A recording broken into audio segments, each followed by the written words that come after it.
welcome back to another edition of Wide Bay ITV's Creative Space, and today's guest is the amazing Samantha Ephraim's from Dinky Dot. Welcome, Samantha. Thank you for having me. Now, we were talking just before the show and you were mentioning that for the people that don't know you, that Dot is the Welsh spelling. Yes. So where does that come about? Well, my parents grew up in Wales, and actually I spent some time at school in Wales as a small person.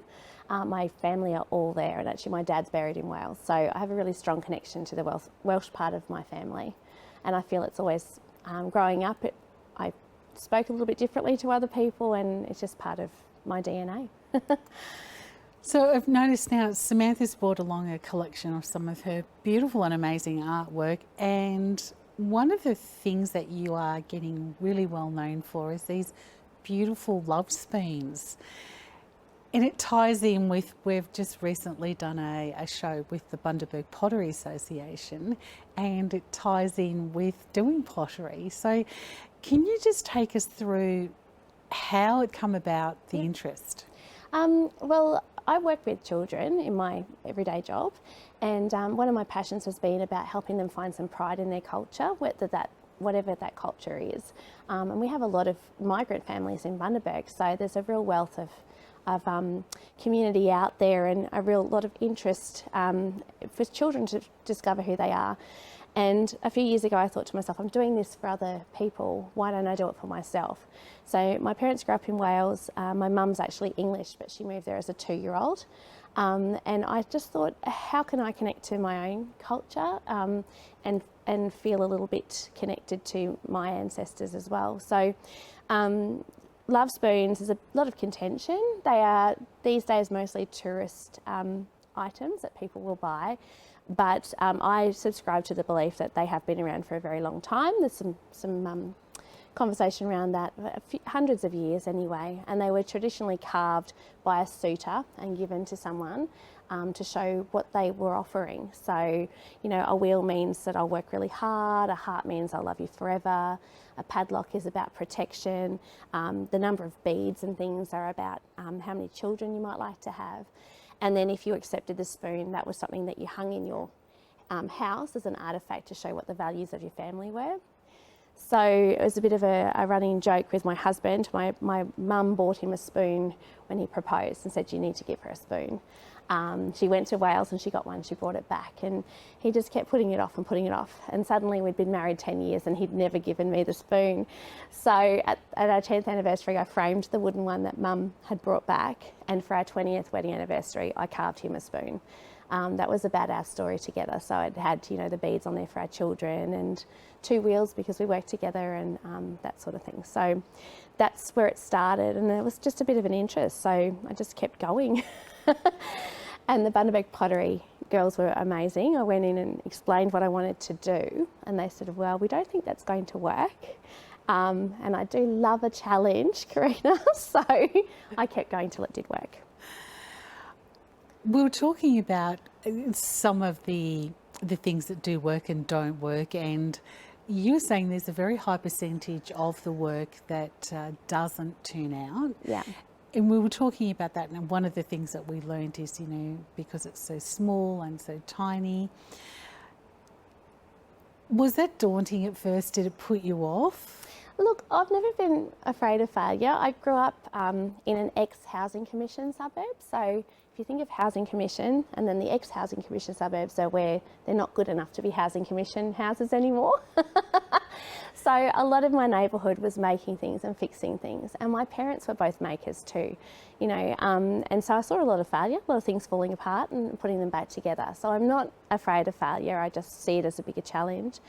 I did find that it was difficult to get some of the more sort of intricate work, but I wanted to keep going because, like I said, it did help me feel connected to my Welsh family, and I knew I couldn't carve them from wood because I'd chop my thumbs off. So even though it was a little bit daunting because I used a scalpel to carve them out of clay, it was still an achievable goal, I thought, and I had enough success to keep going. So about a 50% success rate in the beginning, and I've got it a little bit more than that now. So I've noticed that we've got a couple of moulds up there. So you've perfected doing moulds now. Does that? Sort of. So the moulds, the outside part is the tricky part to keep the structure. So you can see these two here have been created from these moulds. This mould here actually. So I press them into the clay and then I carve it out, and I can sort of carve the designs inside as I'm going. It just gives me a bit more of a basis to work from, and I've found that in doing that it does strengthen the outside of the shape rather than just freehand cutting it or cutting it from a stencil. So these have just helped to increase the success rate. They're just silicone, so I have carved them and then I carve them again with a scalpel, so they're double carved.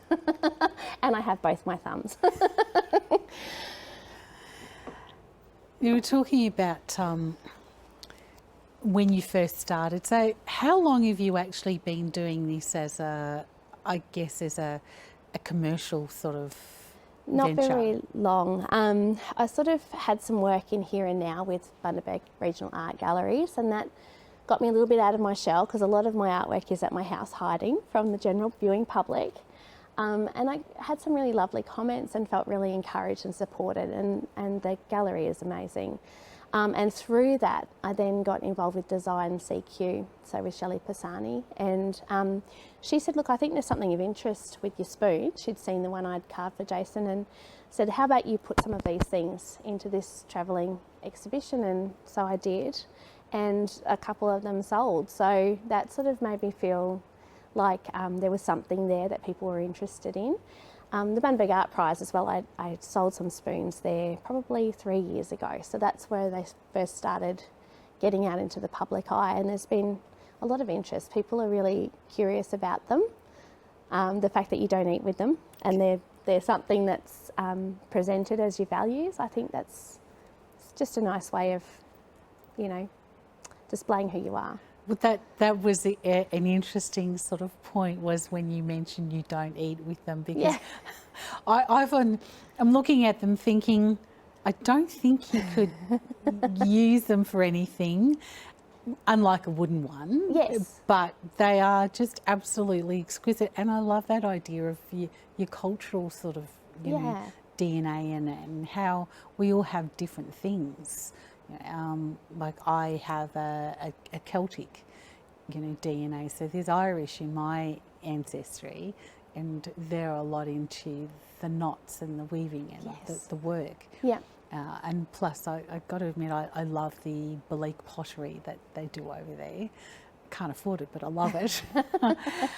Now, I noticed that a couple of the other things that you've brought along are these amazing colourful scarves. Now, this one here has really taken my eye. The detail in that is amazing. How do you achieve that? Really, I turn to paint when I'm having a bit of a bad day. And I love really fine detail because it really helps me to get lost in just what I'm doing. It really gives me that sort of outlet when I'm feeling a bit down and out. So that actually started as a painting. I'd written some words, some sort of encouraging words for myself in charcoal, and then I just turned them into birds and flowers and painted them, and it took about a week to do. And the colours, people really said to me, oh, I love that colour scheme, and I wanted to do something more with it. So I'd bought an iPad and I just took parts of the painting and repeated them, and then I've had them printed. So I've done a range of scarves because I thought that would be a nice thing to give to people. And I've also done some bags and other things in that design that are on Redbubble.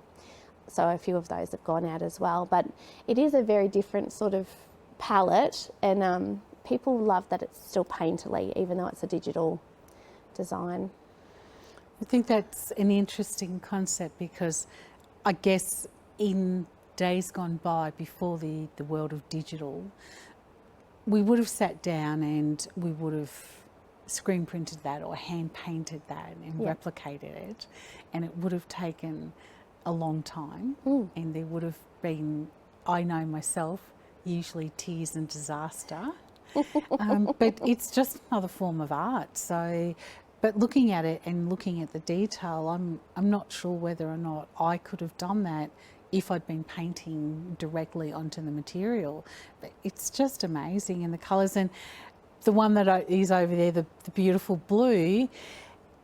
What was the inspiration for that one? Look, that's actually sort of a love letter to one of my really close friends, someone I grew up with, and you know, we spent many Saturday afternoons taping things off the radio or watching Rage and pouring through. She always had the best magazines, so going through the best magazines and learning the words to songs. And I just wanted to make something one day, and I thought I'll just, you know, be inspired by that friendship.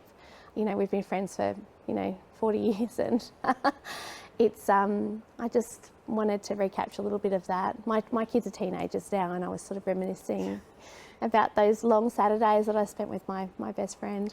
It is just, it is a beautiful piece of work. It's a beautiful art piece, and I guess it's something you're going to have for a long time. I think that's what I like about it. This piece here, that's the beautiful colours. When you start painting, do you have an idea in mind, or do you just paint from intuition? Mostly intuition, and this one, bright colours really pick me up when I'm a bit down, and you can see actually the bright colours running, and that was sort of on purpose, because I really, like I said to you, painting is where I go when I'm sort of sad, which is, you know, and it really does make me feel better. You know, friends, really close friends of mine will say, "You look a bit sad, why don't you go and make a painting?" And it really picks me up. So that one just started, you know, it is a dark place, but it has that beautiful colour in it, and so that's where I go. So mostly, you know, I'm usually pretty happy, and so that's where this sort of tactile stuff comes in, because I really like working with my hands, and I don't have a great, I don't see pictures. I hear words, you know, but I don't see pictures. So oftentimes when I'm making something, it just comes to life in front of me. And the spoons, in fact, when I'm making those, I don't have an idea of where they're going. I just know I'm going to make a spoon, and it tells me what it wants to be. Sounds slightly mad, but it's my process. So with that particular size spoon, is that the size that you would look at, or would you ever contemplate doing a much bigger spoon? And with those spoons, I mean, I guess, what was the size that would have been given back in the day? Well, the tourism ones now, because they're quite mass produced, or they're hand carved and they're quite expensive, so they're very small, smaller than those. But in the old days, they probably would have been about this big. A lot of them had 2 spoon bottoms on them, which meant that even those original ones you couldn't really eat with. They were just a symbol of, you know, nurturing someone, that idea of, you know, bowl foods and comfort foods and being comforted. They weren't ever really functional, I don't think. But yeah, I like this size because it's easy to frame, it's easy to travel with. I like, these ones are made from porcelain, and I've been toying with making some that could be bound into wedding bouquets as a bit of love from someone who loves you on your special day. Actually, I like that idea. I think that's a very good idea, because we've always had the horseshoe, and I know the horseshoe is, you know, thought of as a lucky symbol, but I just think it would be very nice to have something a little bit unique and different.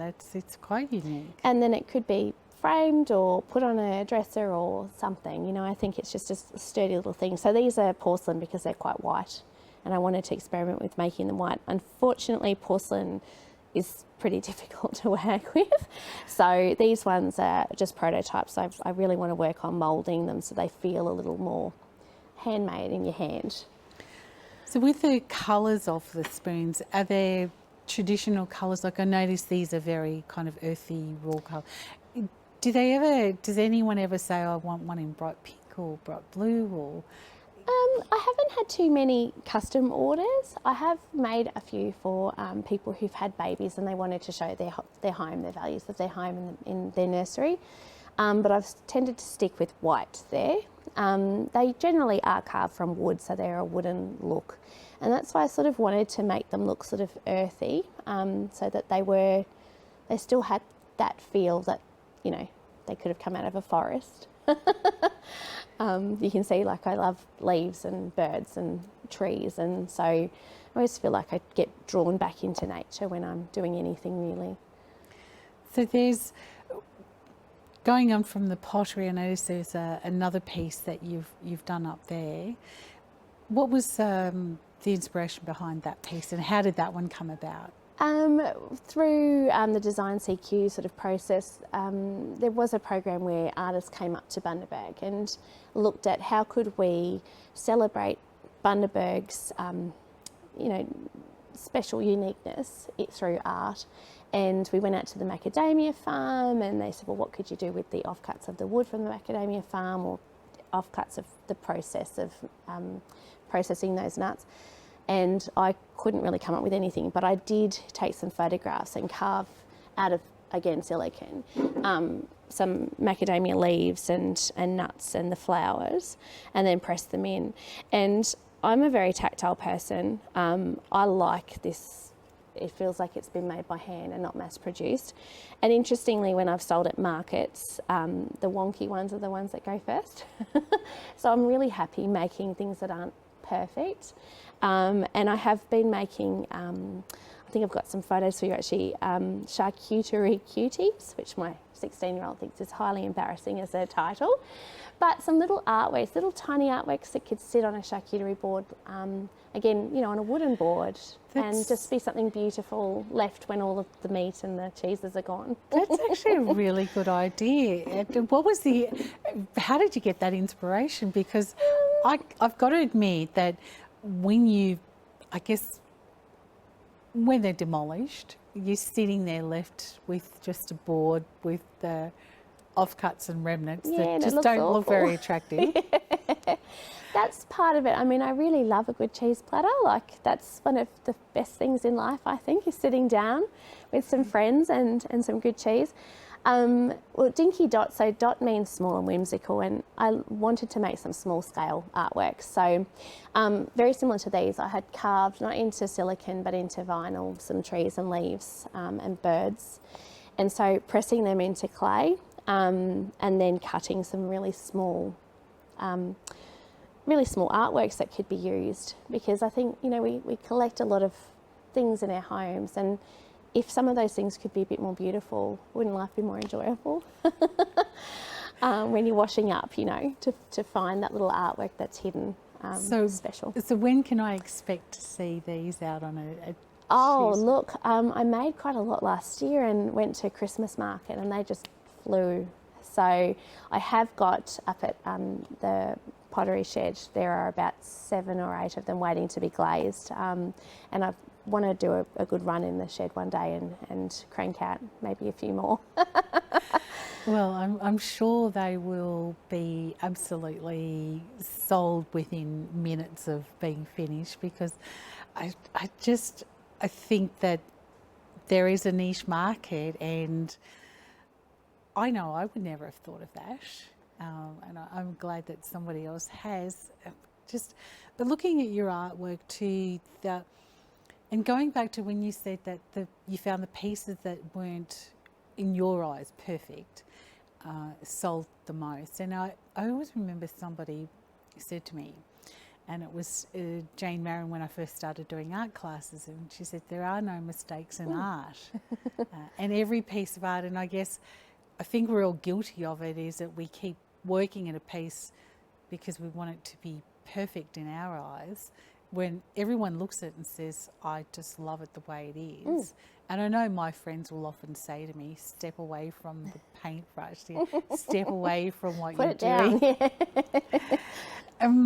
So when you are out and about, do you draw inspiration from other things around you?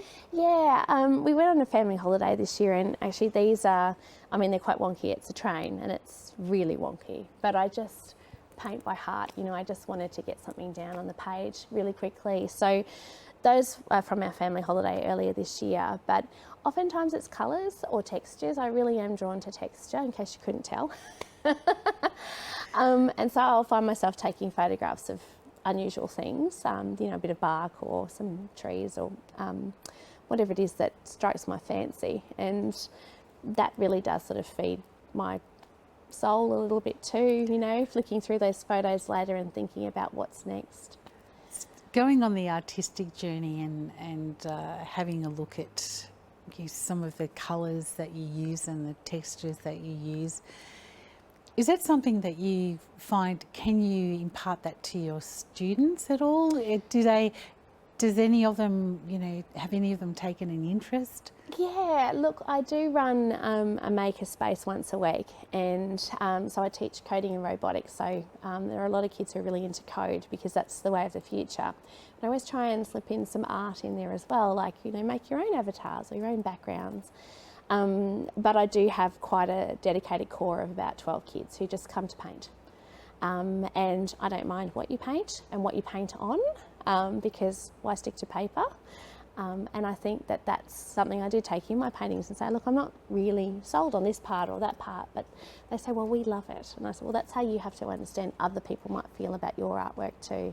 I think that fear of failure is one of the well-being issues that we're having with young people, and freedom to express yourself and experiment is really important, and art's a really safe place to do those things. It's interesting that you could say you touch on that, because when we talk about digital art, I guess people are so used to, you sit down on an iPad and you can put it to perfection, or you can go into a recording studio and you can change it and mash it up to a way that it sounds technically perfect, but to the ear it's missing something. And I remember an artist and also a recording sound engineer saying that what you miss is the soul of it. So when you see that is something that's so perfectly done on an iPad, you think it's great, but it's just missing that something. Yeah, and it's the human touch, I think. it's good to see that, you know, kids are still resonating with that.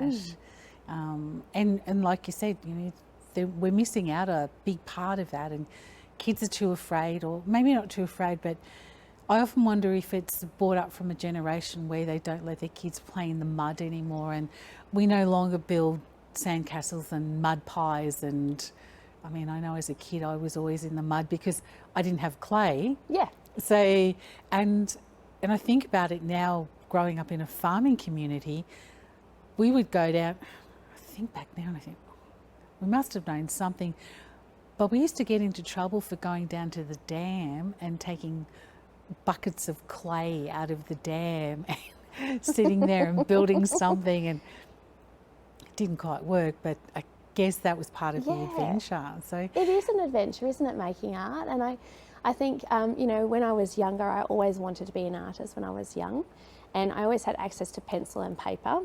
And my dad always encouraged me, actually. He would insist that I would draw. But I'd always find things, you know, my parents, I was really lucky. My parents would let me go through the bin and find whatever I wanted to create things. I didn't have many dolls, but they were all dressed in clothing that I'd made from cutting up my dad's old shirts. When they had too few buttons and too many rips, he'd say, go for it. And I'd, you know, hand sew weird little things or curtains or blankets or whatever I wanted. And I think now kids are growing up in these pristine palaces, you know, Instagram worthy backgrounds, and people are a little bit more afraid to let their kids experiment with, you know, glue and scissors and messy things.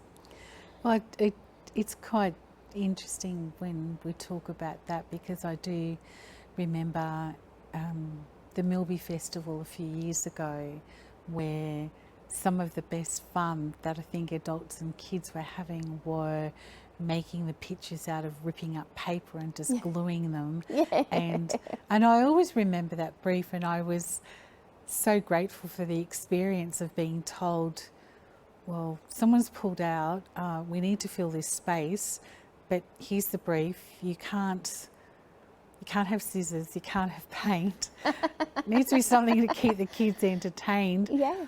Think of something in 3 hours. And I always remember thinking, Oh, and it couldn't cost any, couldn't cost anything. And I remember sitting there thinking, what could I do? And I remembered back to one of the teachers I had taught us how to make stories and pictures out of tearing up paper and gluing them. Wow. And that became, well, it's Milby, let's do turtles. So I remember starting up a little piece, and along the wall over the days were just hundreds of these amazing little artworks that the kids would have, and they spent so much time sitting there ripping up the coral and the turtles, but even seeing the adults and the parents in there doing it does take you back to those art roots. Yeah, it is a little bit of an act of rebellion too, isn't it? Ripping something, cutting up a shirt, even if it's an old one, It's that little bit of living on the edge, and I think sometimes we lose that, that tiny little bit of risk that doesn't hurt anybody but pushes you somewhere new. And necessity is the mother of invention, isn't it? You've just illustrated that, and I think in lots of ways, it's so lucky to be able to experiment and be forced to think creatively in our childhoods. And I'm not sure that in today's age of things being so many consumables out there and so cheaply, you can get things so cheaply, the kids are necessarily getting that experience of having to think on their feet to create. Well, I think it's a really good idea that, you have this for the kids to come along and to do. So what do the kids think of, the idea of doing the love spoons? Do they? Oh, I don't know that I've shown them, actually. I'm not sure that I have. It's sort of, this is a little bit of, I did start doing some of my drawing and painting and things after I had my own children, and it was really more of a me thing that was outside of the other parts of my life. And the spoons have become that too, and I think that was the impetus behind finally putting like a business name on them, that they really sit outside everything else, which is a little bit for me. So I guess probably eventually I'll show them, but right now that's just a little bit of me. Bit of you. Yeah. But I guess, just looking at them and looking at, about the Welsh culture but also other cultures,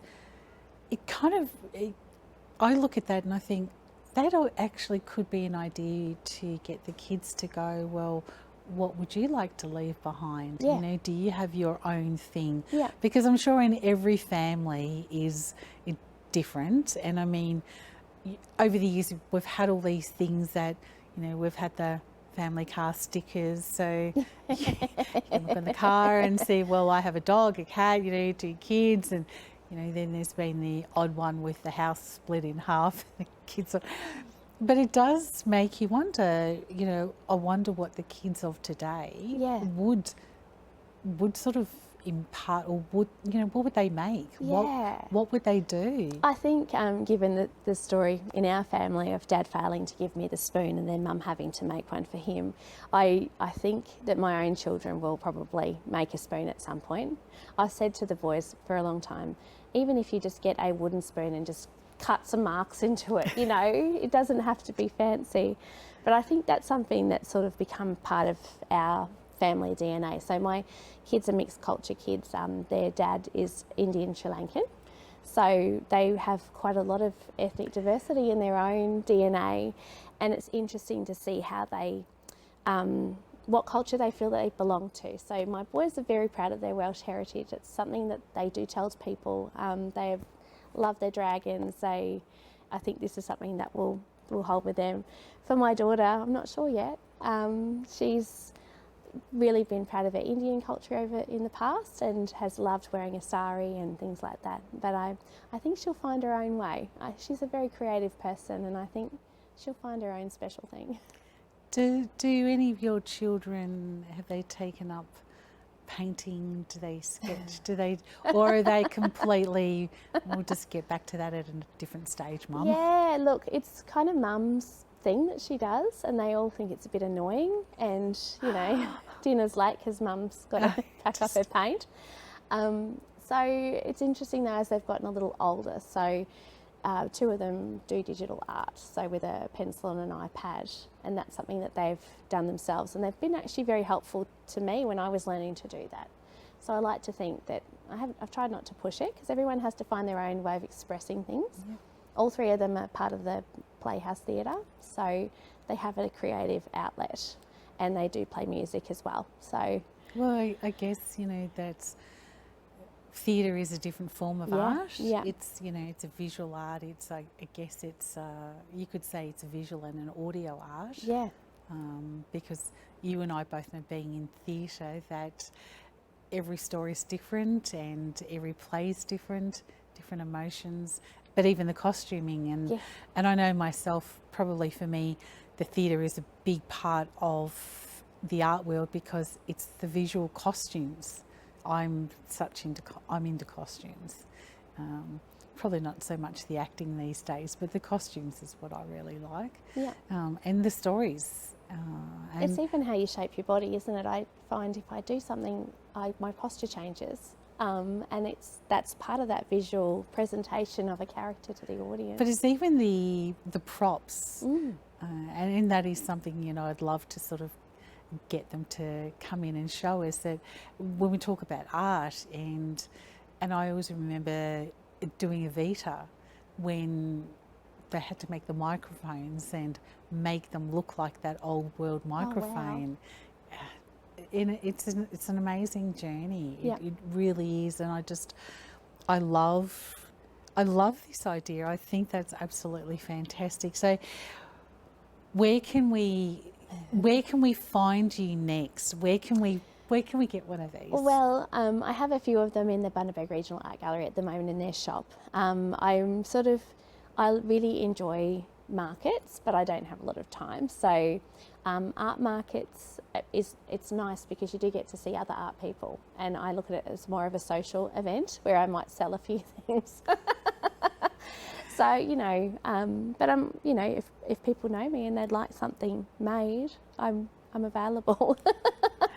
Otherwise, I'm on Instagram for Dinky Dot. I'm going to have to work a little harder at maintaining that online presence, I think. So,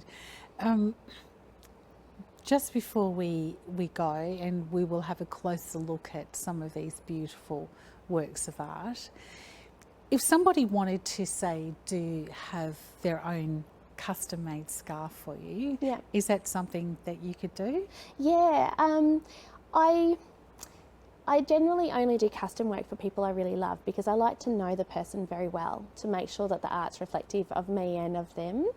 I have done that in the past, but I look at it more as an expression of where I'm at and what I'm feeling. And so custom work is generally pretty difficult for me, and I spend a lot more time on it. It's a lot less joy. So I do have a Redbubble shop as well, where I do have some of this work under Dinky Dot. And, you know, if people tell me something they're inspired by, who knows what will come out. So I've recently done some paintings for others around their family holiday. So this one was our family holiday this year. I just sort of went with the emotions and the feelings of our experience. And there's always hot pink in it. So this was a happy painting around, you know, our adventure together as a family of 5. And it tells the story of our holiday. And so I've done a few of those for people, and I've been toying with putting those onto some textiles as well. I think they would look absolutely stunning on textiles. Definitely worth considering. So I guess, you know, the one thing that I have learnt from here is that, and for a lot of people, you know, we would never have known about the Welsh love spoons. I mean, I know that, you know, which sounds terribly remiss of me because I show Welsh ponies. Right. But I've always been very interested in the Welsh spellings. Yes. And I know that some of those are real tongue twisters to get you. There are a lot of vowels in the Welsh language.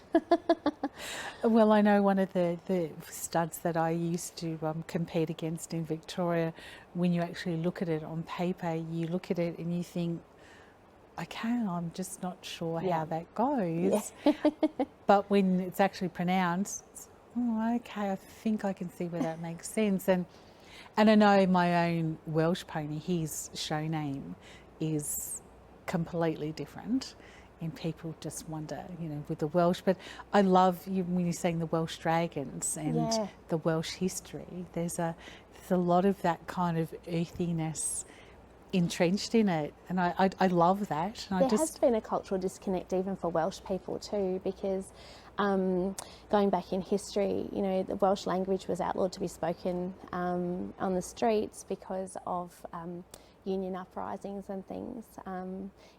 Wales used to have their own feudal system, and there were many kings.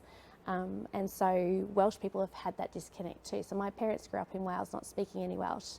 My grandmother, however, she spoke Welsh. She was from the north, where they didn't lose their language through all of that political turmoil, and they're reclaiming their culture now too. So since the mid-80s, they've been teaching Welsh in schools. So I missed out on that, but there are bilingual children again, which is really special. So it felt like a good time to. My cousins' children are all speaking Welsh and English.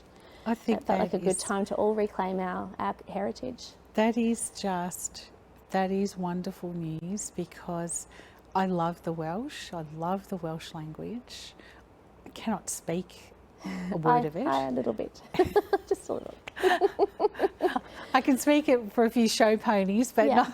not. But to see that culture coming back, Yeah. and I love the idea that you're actually doing this here, because I look at that and I think, well, to me, I'm not Welsh, but that's a story that I could impart to sort of, Yeah. my grandchildren and my children, telling my story and then their stories. And this is the heritage where it came from, but the meaning behind it can be for anyone. Yeah, and I really wanted to make something that was accessible for everyone, not just romantic love. And I think that was a big part of me choosing a different material too, that, it's still carved, it still has that generations old skill involved, but it's quite new, and it's something for the present and the future. I love them. They're absolutely fantastic. And for anyone who is watching and you want to find some of Samantha's beautiful work, please go along. If you're local, go along to the Bragg Art Gallery. You'll see pieces. Keep an eye out for Samantha at markets. Have you got any coming up? No, probably later in the year. Yeah. There might be a little bit more stock, that's some charcuterie cuties maybe in the gallery. And as I said, I am working on my online presence. So at the moment, it's more or less the printable textiles, but I would like to work on getting some of this perhaps a bit more accessible outside of Bundaberg. Absolutely fantastic. I love your work. I just adore this scarf. I think this might have to come home with me. I love that you've done this. I think the love spoons are just a beautiful idea, and beautiful idea for a wedding keepsake.